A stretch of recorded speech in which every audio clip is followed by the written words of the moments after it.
Assalamualaikum warahmatullahi wabarakatuh. Perkenalkan, nama saya Nur Aini Afifah dari 12 AKL 3. Di sini saya akan menceritakan sedikit isi dari novel yang saya baca, yaitu novel Revolusi Iran. Novel ini ditulis oleh Nasir Tamara. Nasir Tamara merupakan salah satu wartawan Indonesia yang tanpa ragu dan cukup ongkos untuk menyaksikan revolusi Iran dari dekat untuk kita. Buku ini diterbitkan pada tahun 2017 oleh Keperpustakaan Populer Gramedia. Buku ini berisikan dengan 399 halaman. Muhammad Reza Pahlavi atau Shah Reza Pahlavi adalah penguasa Iran sejak tahun 1941. Dia dikenal sebagai sosok yang sangat ambisius. Dalam menerapkan kebijakan-kebijakannya, Shah Reza Pahlavi tidak menerapkan kebijakan itu dengan merata. Akibatnya, masyarakat yang tinggal di kota dan pedesaan dengan religius dan sekunder semakin meningkat. Beliau juga dikenal sebagai sosok yang brutal, korup, dan boros. Dalam hal ini tentu saja terjadi pemberontakan seperti Partai Tudeh Fadavi Ikol, MEK atau Mujahidin Al. Tiga organisasi ini merupakan organisasi yang sangat populer di Iran, yang mempunyai tujuan yang sama, yaitu bahwa Shah harus diturunkan meski dengan kekerasan. Mendengar hal itu, Shah tidak tinggal diam. Dia membentuk suatu badan Polri rahasia, yaitu Shafak. Shafak terbukti sangat efektif dari menangkap hingga membunuh berbagai ancaman yang berhubungan dengan kekuasaan Shah. Kebetulan pada saat itu di Irak sedang terjadi kegejolakan dan Ayatullah Khomeini sedang diasingkan dari Tehran ke Irak, tepatnya di Najrib.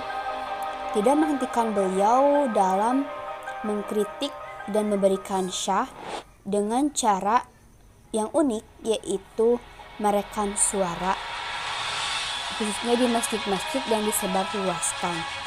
Setiap kali Ayatullah Khomeini mengkritik Shah dalam khutbahnya, murid-muridnya akan merekam dalam sebuah kaset. Setiap kali Ayatullah Khomeini khutbah yang mengkritik Shah, muridnya akan merekam dalam sebuah kaset. Kaset itu diperbanyak dan diperluaskan ke seluruh Iran. Cara seperti ini sangat efektif karena pada saat itu Iran dalam pemerintahan Shah sedang fokus dalam penayangan konten-konten di televisi. Kritik dan pesan, Ayatullah Khomeini juga mengembangkan kebijakan kesejahteraan sosial dan juga keadilan sosial. Namun tetap saja tidak diterima. Namun kiri tiga organisasi itu tetap saja memperkuat ideologi yang mereka rencanakan yang kuat dan rumit itu.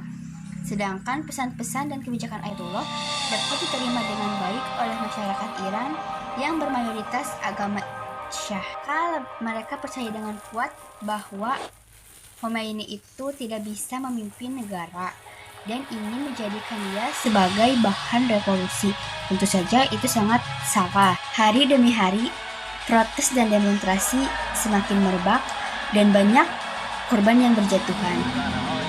Atas alasan keamanan dan lainnya, akhirnya Khomeini harus diasingkan lagi ke Prancis atau Paris. Selama di Prancis atau Paris ini, Khomeini tidak pernah berhenti untuk memberikan kritik atau pesan kepada Shah yang akhirnya disebarluaskan kepada seluruh dunia sehingga meningkatkan pamornya semakin tinggi.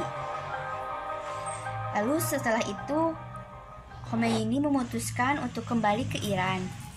Dan kedatangannya kembali ke Iran disambut baik oleh para penduduk dan jutaan para pendukung. Disitulah terjadi revolusi Iran, yaitu tepat pada tanggal 11 Februari 1979. Militer Iran mendeklarasikan netralisasi, sementara pada saat itu Shah sudah mengundurkan diri ke Amerika Serikat. Dalam situasi ini, kaum kiri menggunakan kesempatan untuk menyerbu kantor kepolisian dan militer untuk membalaskan dendamnya. Dalam mengatasi hal tersebut, Ayatullah dan pasukannya membuat referendum yang sangat sederhana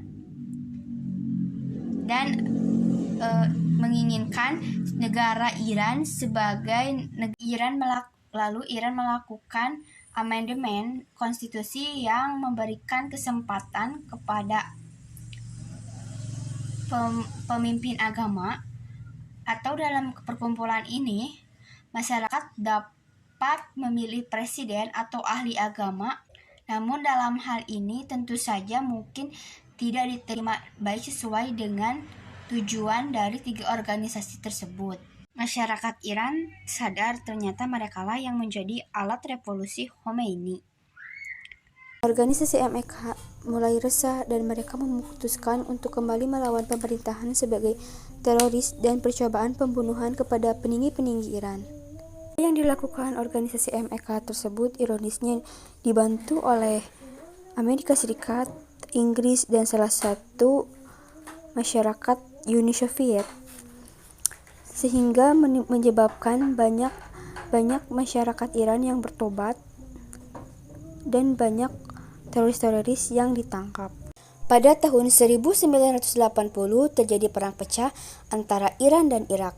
Kini Iran dan Irak saling meningkatkan konflik di perbatasan melalui udara, laut, hingga artileri. Pasukan organisasi MEK mendukung Irak dan menyerang Iran dari negara tetangga. Upaya mereka tetap gagal, banyak anggota yang dimasukkan ke penjara. Selanjutnya pada tahun 1988 Ayatullah Khomeini dikabarkan memerintahkan pembantaian semua tahanan politik di penjara-penjara Iran. Sebagian dari mereka adalah penganut komunisme.